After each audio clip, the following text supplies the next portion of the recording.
my god. You're so awesome, Lawrence Lim. It's Lawrence Lim with the W. A man takes a lady out on her first date. On the first date, the man asked the companion if she'd like a drink with dinner. "Oh, no. What would I tell my Sunday class?" she replied. Later, he offered her a cigarette. No. What would I tell my Sunday school class?" she said again. On the drive home, he saw a motel. Figuring he had nothing to lose until shoot his shot, he asked if she wanted to stop in there. "Okay," she replied. Astounded, he asked, "What would you tell your Sunday school class?" "The same thing I always tell them. You don't have to drink or smoke to have a good time."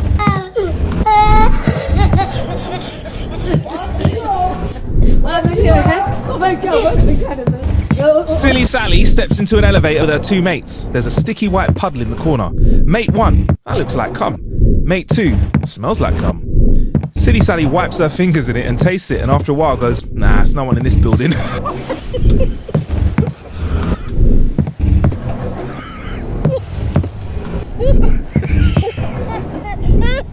The wife calls her husband and says, "I know you've been sleeping with another woman. You bastard. I've packed my things and I'm leaving you. I'm moving in with my sister." He replies, "Okay, see you when you get here."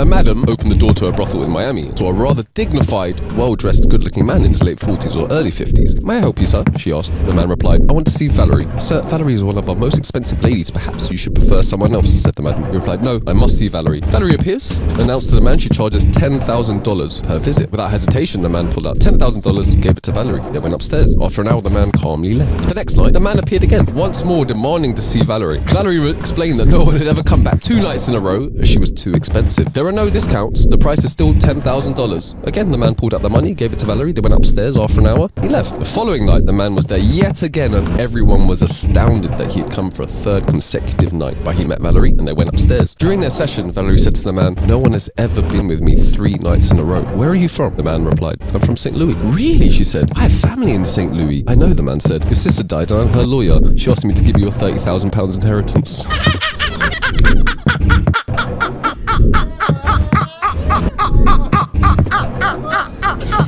So one day, Charlie Brown bought see-through pants thinking they were looking very cool.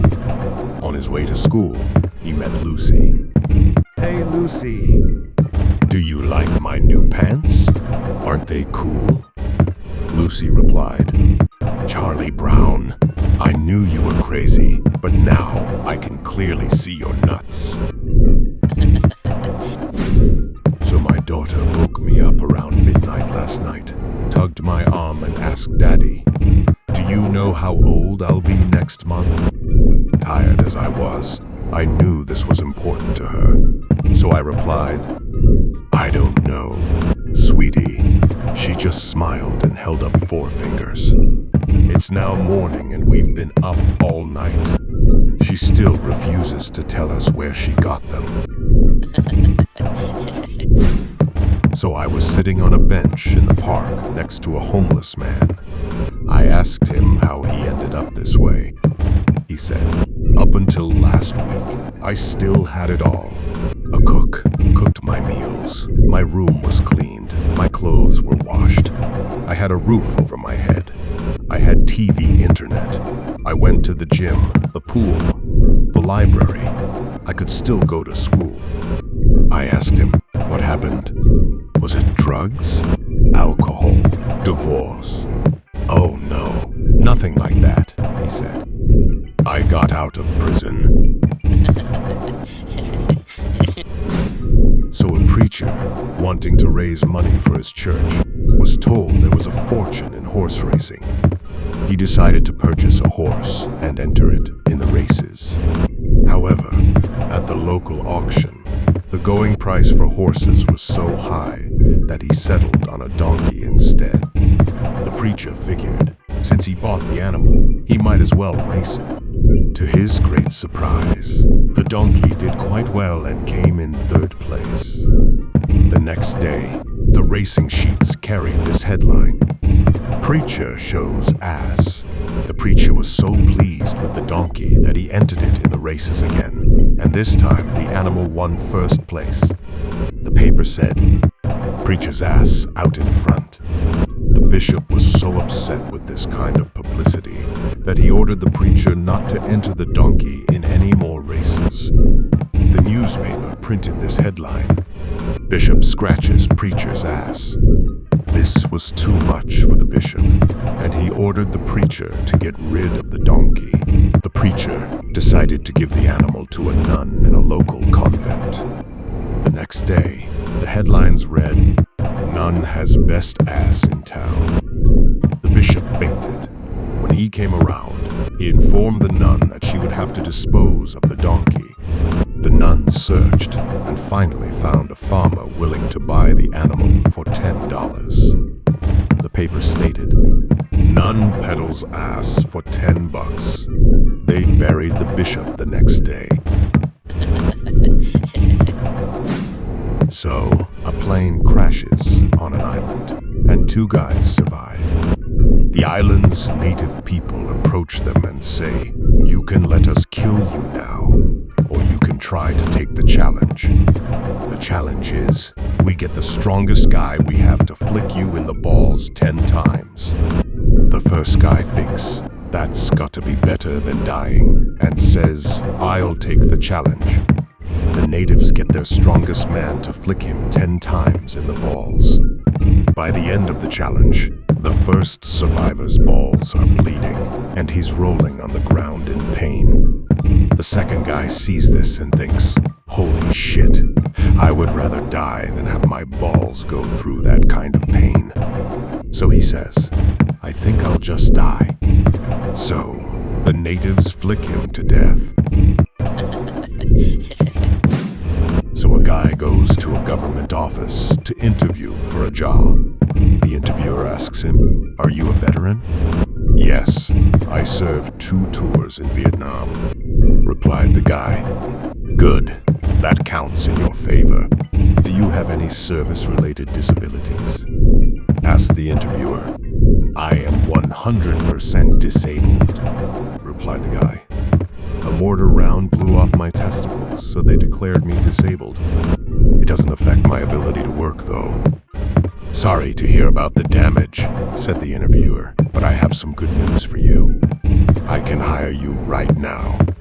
Our working hours are 8 to 4. Come in at 10 tomorrow, and we'll get you started."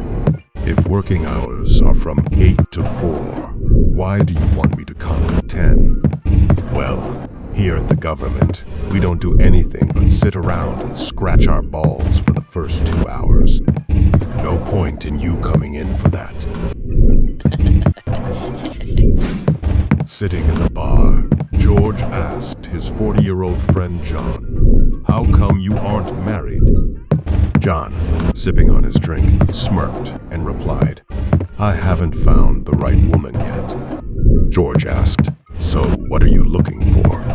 Leaning back in his chair, John began listing his criteria. "Oh, she's got to be real pretty, a good cook and housekeeper. She's got to know how to handle finances, have a nice and pleasant personality, and money. She's got to have money, and if she has her own house, it wouldn't hurt either." George, raising an eyebrow, remarked, "A woman like that would be crazy to marry you." Undeterred, John replied, "Oh, it's okay if she is crazy too."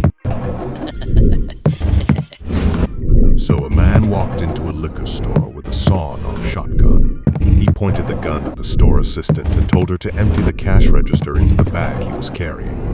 The assistant did so without any hesitation. The crook then told the assistant to give him a packet of cigarettes. The assistant calmly replied, "I'm sorry, sir. I can't serve you cigarettes unless you show me some ID." The crook pulled out his driver's license and showed it to the assistant.